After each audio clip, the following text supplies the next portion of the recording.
आपके अनुभव के साथ जो अभी दर्द ले रहे हो वो प्यारे दोस्तों आपके सफलता के सर्वोच्च शिखर पे ले जाने वाला दर्द है, लेकिन आपको पेन ऑफ रिग्रेट नहीं होना चाहिए जिंदगी में। पछतावे का दर्द बहुत खतरनाक दर्द होता है, इसलिए मेहनत इतनी ज्यादा कीजिएगा कि आने वाला भविष्य आपके जो अभी जो पेशेंस का पेन है, जो अभी मेहनत का पेन है, जो आपके सफलता को बनाने वाला दर्द है, ये दर्द तो वो कल चला जाएगा। जिस दिन सिलेक्शन का रिजल्ट आएगा अपन भूल जाएंगे कि कितने दुखी थे, कैसी परिस्थितियों में लोगों से पैसा उधार लिया, किस प्रकार से फॉर्म भरते थे, कहां लोगों के ताने सुनते थे, कितने लोग हमें गालियां देते थे, हम रात को नींद नहीं लेते थे, हम पीजी की लाइब्रेरी में ऐसा पीजी की अंदर बैठ करके पढ़ते थे, भूख लगती थी तो खाने के लिए बाहर निकलते थे, जेब में पैसा नहीं था तो 2 चक्कर घूम के पानी पी करके वापस बैठ जाते थे। वो दिन 2 घंटे में भूल जाएंगे जिस दिन सफलता मिलेगी। लेकिन अगर मेहनत नहीं की तो जो पछतावे का दर्द होगा वो जिंदगी भर कोसता रहता है कि काश मैं पढ़ लेता, काश मैं मेहनत कर लेता, काश मैं थोड़ा लगा रहता, काश मैं टिक जाता तो आज मेरी जिंदगी कुछ और होती। तो आपको पेन ऑफ रिग्रेट से बचना है, पछतावे का दर्द नहीं होना चाहिए आपको प्यारे दोस्तों। मेहनत का दर्द तो हो कल चला जाएगा, वरना अपने को बहुत चीजें सताती रहती है। जब याद कीजिएगा 10वीं का रिजल्ट आया तब भी अपन ने सोचा था कि यार उस साथी ने 2 घंटे एक्स्ट्रा पढ़ाई की, काश मैं 2 घंटे पढ़ लेता तो आज मेरे 2% 5% ज्यादा होते हैं। ये सेम चीज जब आपका रिजल्ट आता है सिलेक्शन वाला उस दिन भी होता है। तो कोशिश करना है कि मेहनत में कमी नहीं छोड़ेंगे। और ये जितनी दुख तकलीफें हैं नो डाउट अपने जीवन में, अपने से भी ज्यादा कई लोगों के जीवन में, उनको देख के खुश हो जाओ।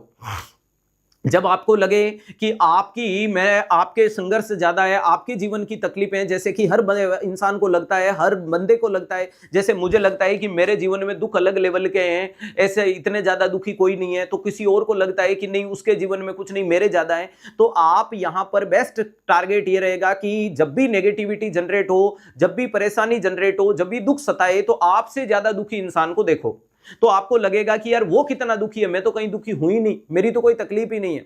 ध्यान रखिएगा, जैसे कि आपका लिखते लिखते हाथ में दर्द हो तो आप उस व्यक्ति का फोटो देखो जिसका हाथ ही नहीं है, तो फिर आप इमेजिन करो कि यार वो बिना हाथ के जीवन जी रहा है। मेरे तो हाथ में दर्द है, दर्द तो 2 मिनट में सही हो जाएगा, फिंगर में आगे पीछे किया काम चल जाएगा। समझ पा रहे हो?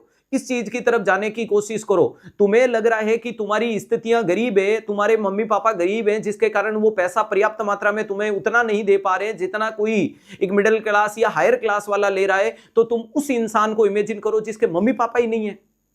यार तुम्हारे मम्मी पापा तुम्हें आशीर्वाद देने के लिए बैठे हैं, अरे तुम्हें प्यार भरी नजरों से देखते हैं, तुम्हें फोन करते हैं, तुमसे बात करते हैं, तुम्हारा इंतजार करते हैं, तुम्हारे सिलेक्शन की खुशी में शरीक होने के लिए वो तैयार बैठे हैं कि कब मेरा बेटा बेटी सिलेक्शन लाए और मैं सीना तान के पूरे गांव गली चौराहे चबूतरे को बोलूं कि मेरा बेटा और बेटी किसी दुनिया में किसी से कम नहीं है। और आज मैं उस बच्चे का मां बाप हूं जिसकी सैलरी 1 लाख रुपए है। ये इमेजिन करो, कुछ बच्चे होंगे जिनके पास वो ऑप्शन ही नहीं है। तो यार कहां है तुम्हारी तकलीफ? कुछ नहीं है। समझ पा रहे हो? तो टेंशन लेने की आवश्यकता नहीं है, मेहनत करेंगे। और जिन बच्चों के माता पिता इस दुनिया में नहीं है वो ऊपर बैठ के सब देख रहे हैं मेरे दोस्त, वो सब देख रहे हैं। अगर तुमने सिलेक्शन निकाल दिया और इस नर्सिंग प्रोफेशन से तुमने किसी के मां बाप को बचा दिया तो समझ लेना तुमने तुम्हारे मां बाप को वापस जिंदा कर दिया है।